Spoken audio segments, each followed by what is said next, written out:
AP liquor scam పై మంత్రి లోకేష్ సంచలన comments చేశారు. పెద్దిరెడ్డి కంపెనీకి లిక్కర్ ముడుపులు వెళ్లాయన్నారు. దమ్ముంటే కాదు అని పెద్దిరెడ్డి రామచంద్రారెడ్డి దీన్ని ఖండించాలని ఛాలెంజ్ చేశారు.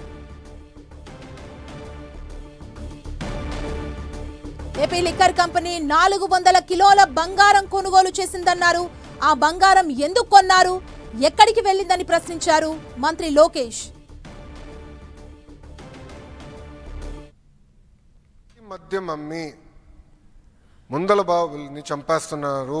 దీనివల్ల ప్రజలు తీవ్రంగా ఇబ్బంది పడుతున్నారు. లివర్ సిరోసిస్ పెరుగుతుంది, లివర్ ఫెయిల్యూర్స్ అవుతున్నాయి, ఎక్కువ మంది చనిపోతున్నారు అని పదే పదే చెప్పాం.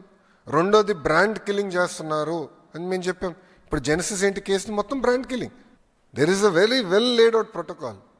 ఒక బ్రాండ్ని ఇంట్రడ్యూస్ చేయాలన్నా, ఒక బ్రాండ్ని తీసేయాలన్నా ఎక్సైజ్ పాలసీలో చాలా క్లియర్ ప్రోటోకాల్ ఉన్నాయి. అన్నీ వయలేట్ చేసి ఏకపక్షంగా చేశారు. డబ్బులు ట్రాన్స్ఫర్ అయింది, చెక్లో ట్రాన్స్ఫర్ అయింది. విచిత్రం ఏంటంటే ఒక లిక్కర్ కంపెనీ 400 కోట్ల బంగారం ఎప్పుడు ఉంటుందండి. అది రా మెటీరియలా మద్యానికి. ఇప్పుడు ఆధారాలతో మాకు దొరికినాయి. అదాన్ డిస్టిలరీస్కి డబ్బు వెళ్ళింది.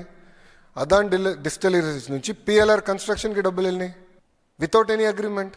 అదే జగన్ గారిది అంటున్నాడు ఆయన. అదే అర్థం చేసుకోవాలి స్వామి మీరు. ఇది డబ్బులు నాది కాదు జగన్ అని చెప్తున్నాడు ఆయన. అది అర్థం చేసుకోవాలా అంటే మీరు చూడండి ఎంత అన్యాయమో. చెక్ అండి పిఎల్ఆర్కి వెళ్ళింది. కాదని చెప్పమనండి, వాళ్ళు నేను ఛాలెంజ్ చేస్తున్నా ఈరోజు.